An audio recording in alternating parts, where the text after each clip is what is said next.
And we're ready to start our first set of notes for Math 4. I usually like to start with a little something humorous before I get underway. But in any case, let's move on. Today we will be talking about the features of different graphs that we're going to look at. Now, eventually we're going to get into things like piecewise functions. You should have already had some exposure to that in Math 3. We're going to reaffirm that and dig just a little bit deeper. We'll probably spend some more time with things like square root functions and inverse functions as far as how they relate to piecewise functions. But in any case, this beginning, we're going to go back and review the key features of the graph. That there are things that we could tell about a function based on simply what its graph looks like. We're going to look at things like the maximum and the minimum and the endpoint behaviors, all of those things that should have been at least touched on in Math 3. We're going to come back and spend a little bit more time with that. So, all right. Now, we're going to start with some definitions, which these should be kind of the basics. Put simply, the domain is the set of all x's, and the range is the set of all y's.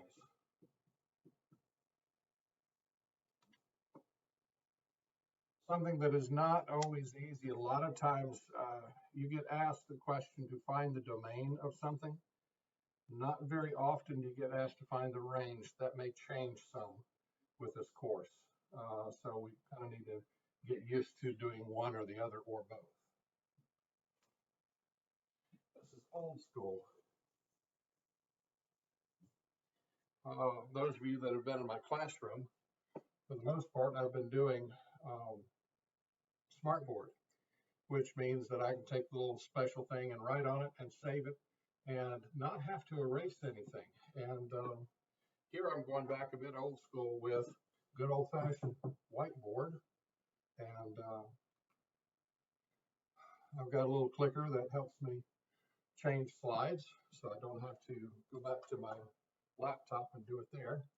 And here I've got the whiteboard that I can write on with a set of markers. And this is the way I did it for probably the better part of 20 years. So I figured I can do this and record it this way, and you'll have your notes, and then I'll give you the worksheets, and we'll spend our video classroom time going through the worksheet, and any ideas that you didn't get, we'll talk about them then too.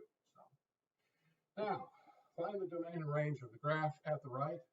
Write them both as inequalities and in interval notation. We need to kind of be flexible to be able to go to one language or another. And that's probably the best way I know to describe it is you're talking about the same thing, but it's just one's in Spanish and one's in French, So the domain of this would start over here. It goes as far as the x's are concerned to 1, 2, 3, 4, goes to -4, and over here goes to 5, 6, 7, 8, 9. So our domain as an inequality is going to be somewhere between -4 and +9. Now, I'm going to ask the question here, should that be less than or equal to? Should it have the little line underneath or not? And the answer is, I see solid dots on both ends. So yeah, those are included as part of the answer. So those are definitely going to go there. Now, to write that in interval notation, if it's included at the end, we're going to put square brackets around it. That means that the -4 on the left and the +9 on the right are actually a part of the solution, are actually a part of the domain. If they were kind of like an open circle, where it goes up to it but doesn't touch it, then those would be the parentheses. But if it's a closed circle on both ends, we get a square bracket. Now, let's talk about the range. The range drops as low as -5 down here and goes up as far as +5. So we're going to say that our range goes from -5, whoops, and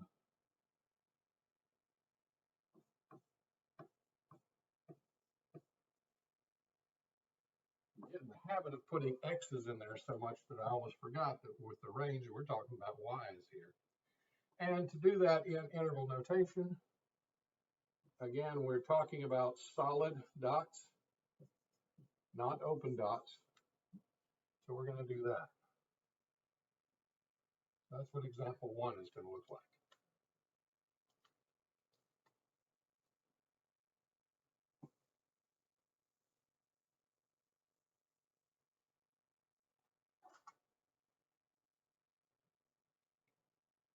Okay.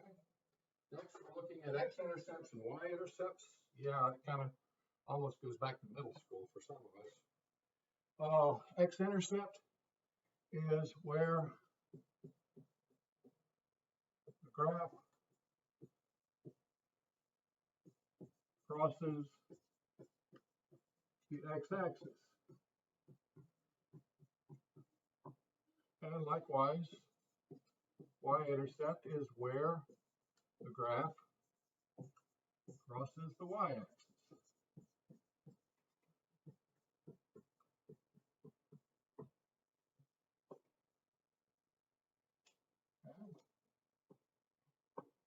So now we're going to look at a graph and start trying to figure out where are some of these x and y intercepts.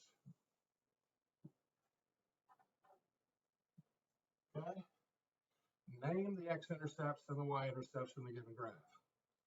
All right, so we have quite a few x-intercepts. We have one here, and here, and here. Now that is 1 to -3. That is 1 to +3, 5, 6, 7.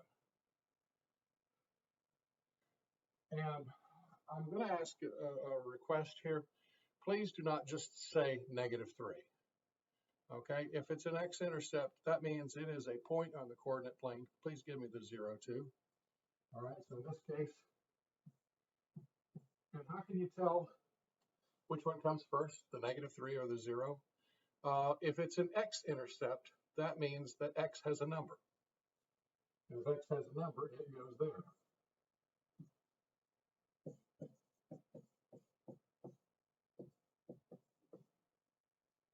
Likewise, the y-intercept, there really is only one up there at 3, 0, or excuse me, 0, 3. Where does it cross the y-axis at 3? Guess what y is? 3. So that is my y-intercept.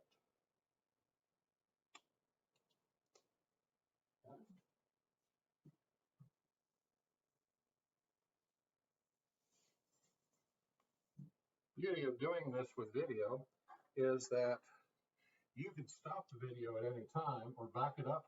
If I'm going too fast, you can back it up and play it half a dozen times if you have to. Yeah. All right. Relative, local, or max, relative or local minimums, absolute minimum, or relative or local max, absolute max. I would say this about the relative minimum and maximum. It is as if,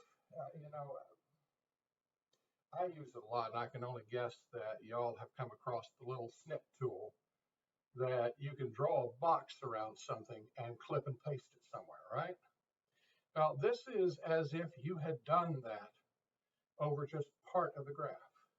Now, if I have a graph doing this, it is as if you took your little snip tool and you did that to it. And you asked yourself, in that window, where's the highest spot?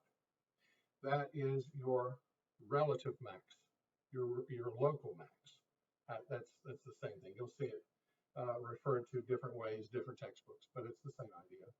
relative or local max, is that for that window, that's the highest spot that you've got. Now, when you start talking about an absolute maximum, you're talking about not just the window, but the whole graph. You know, in the whole graph, where's the highest spot? Now, if I am assuming that that graph is going forever that way, if it goes forever, then can I pick at one spot that's an absolute max? No. So if you've got something going off in that direction or down in that direction, you're not going to have an absolute max or a minimum on either one of them. But let's see now, relative minimum.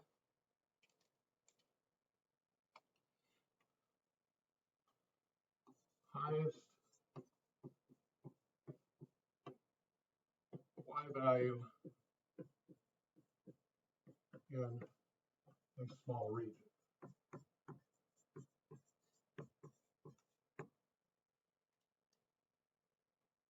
And then, oh, excuse me, minimum would be lowest, I'm sorry.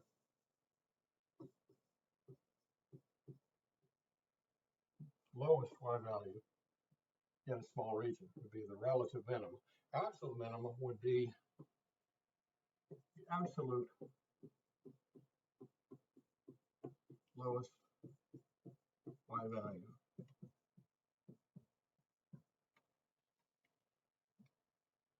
And we kind of play the same game with the maximums. My relative max is the highest Y value in a small region, whereas the absolute max is the absolute highest max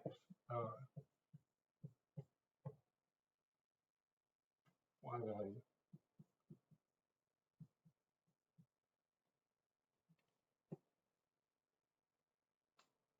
Now, I will say this about these.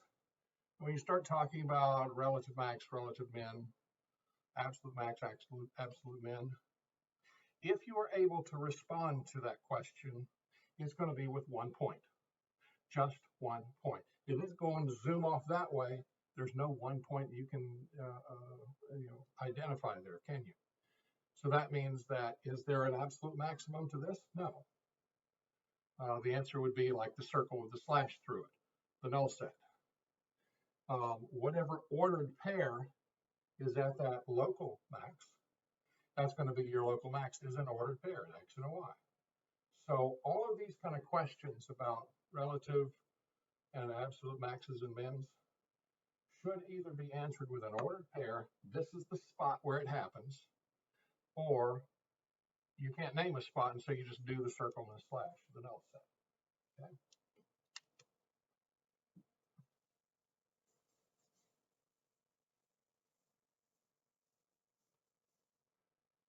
Now, I do need to address the question, is it possible for something to be a relative max and an absolute max at the same time?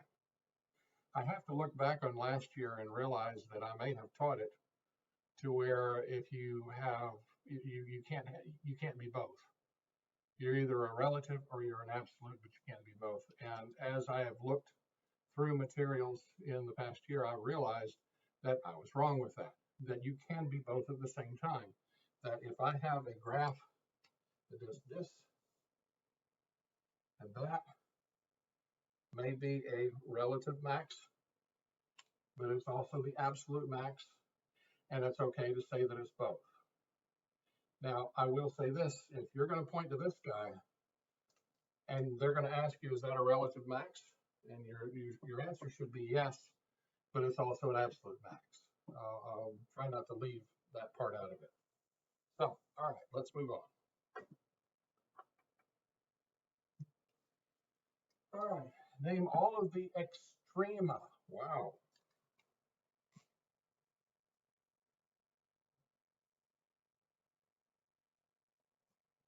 What is Extrema? Extrema is what we were just talking about. The maximums, the minimums. They want to know, the relative, the absolute, the maximum, the minimum. They want to know all of it. So that's kind of the umbrella term to cover all of this. So this, we have an absolute minimum down here. Actually, your graph sort of labels it. You've got an absolute maximum up there. You've got a relative minimum right there, and you've got a relative minimum there. You also have a relative max right there. I'm not sure I would call that a relative max because you're not really completely changing direction. If it's still going down, then I don't think that's going to qualify as extrema. But so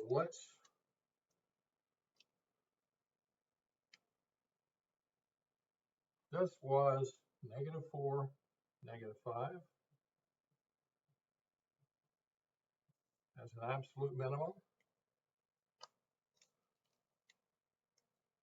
You have -2 and 5 up there.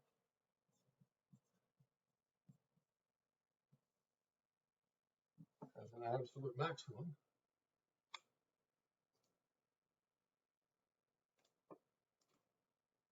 You have 5 and -4 as a relative minimum.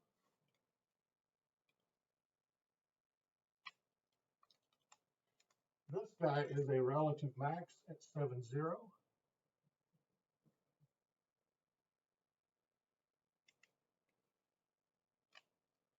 Always lots of fun playing with the pens, but I do believe in colors. Now this guy is at 9 and -2.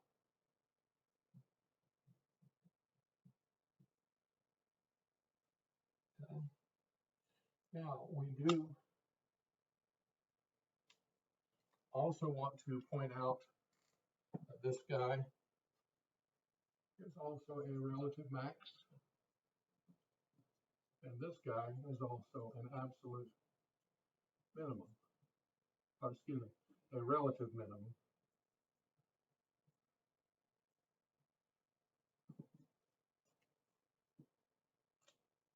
Remember, we talked about how if it's an absolute, it's also a relative at the same time. They qualify for both names, but very rarely do they qualify as absolute. No.